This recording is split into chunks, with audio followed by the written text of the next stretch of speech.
welcome to this video from the DCGist. In this video we're going to be looking at referencing and how best to do it in your student assignment. The first question I always get about referencing is, why do we reference at all? And I always say that there's a number of reasons for it. Some of the reasons are because it helps other people, and some of the reasons are because they help you. Okay. Now, the single most important reason for referencing is that using someone's work without referencing is plagiarism. Now, plagiarism is all about giving credit to somebody who's done work in the past that you use in your own work. And really what it's doing is just making sure that if somebody does a piece of work or does some research themselves, that if anybody else looks at it in the future, they get the credit for that. And the best way to think about it is you wouldn't want somebody copying your project or any of the work that you do in school without giving you credit for having done it yourself. Then there are a number of reasons why it's beneficial to you in your student assignment. One of them is that it proves that you've done research. So in output 1 in particular, it really shows the examiner that you've done your research and you've done it properly. Okay. The more references you have, the clearer it is that you've looked in great depth into your artifacts you need to design. It also proves that you can integrate someone else's work into your own, which is a skill in itself. So to be able to integrate somebody else's thinking and somebody else's research into your own research and make it seamless is a real skill. And if you have that skill, it's a great thing to be able to show off. The final reason then is that it emphasizes your own work. And what that means is that every time you reference something, it really highlights all of the work that isn't referenced. So the stuff that you've done yourself. And being able to emphasize that means that the examiner knows what they're looking at in terms of the work, whether it's yours or whether it's somebody else's, and they don't need to guess that. Now, when we talk about referencing, there are two different areas where we need to do that referencing. So one is inside the body of your text, so inside your outputs, and then the other one is at the end in your bibliography, where you give extra information about the references that you have given. So in the text, the way I would suggest doing your referencing is that every time you reference somebody else's work, to put a dot after it. And what that will do is it won't split up your text too much. And it'll also be very clear where the referencing is happening. So what I would do is I'd put a green dot where you put in text from a primary or secondary source. And then every time you put in a new reference, you'll do the number up. So you'll have the first one will be number 1 with a green dot. The second one will be number 2 with a green dot.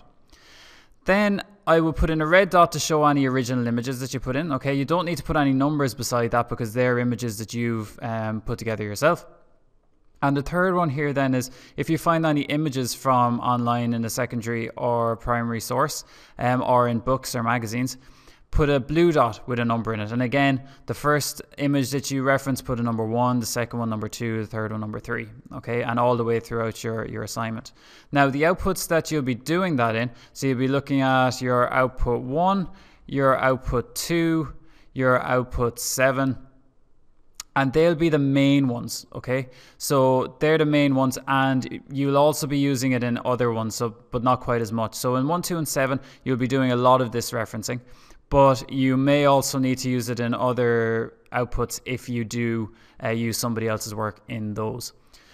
Then your bibliography needs to be much more detailed. Okay, now I would suggest breaking your bibliography down into your different sections. So have your text section, which will have each one of your text references, and then have an image section, so in blue with images, with all of the images that you use, and that will just make it really clear to the person that's correcting it. Okay, and it will also make the colored dots with the numbers make more sense.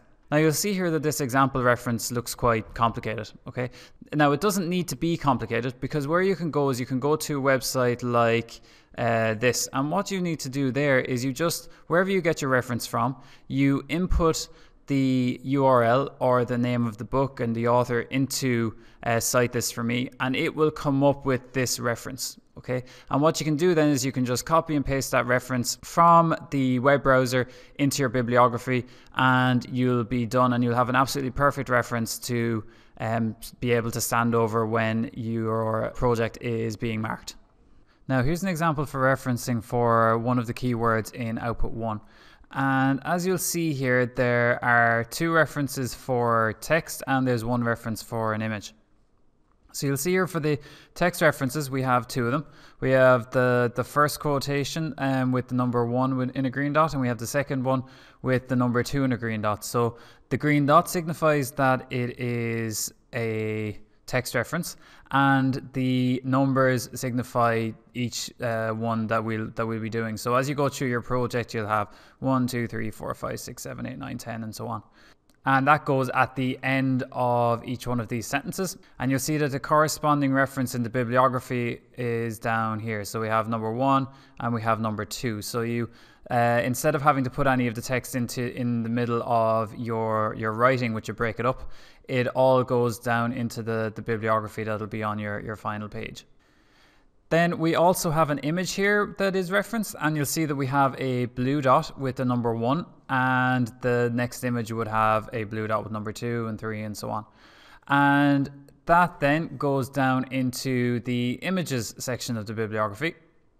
And you'll see here that we have the number 1, tradercity.com, and the rest of the bibliography reference in there. So it'll be very easy for somebody to go and have a look at your references. When they see that that's number 1, they can go to your bibliography and they'll be able to see exactly which one it is if they want to go on and do more research themselves, or that you haven't taken anybody else's work without giving them the proper credit for it. So that brings us to the end of this short video on referencing. I really hope you enjoyed it and that the information will be useful.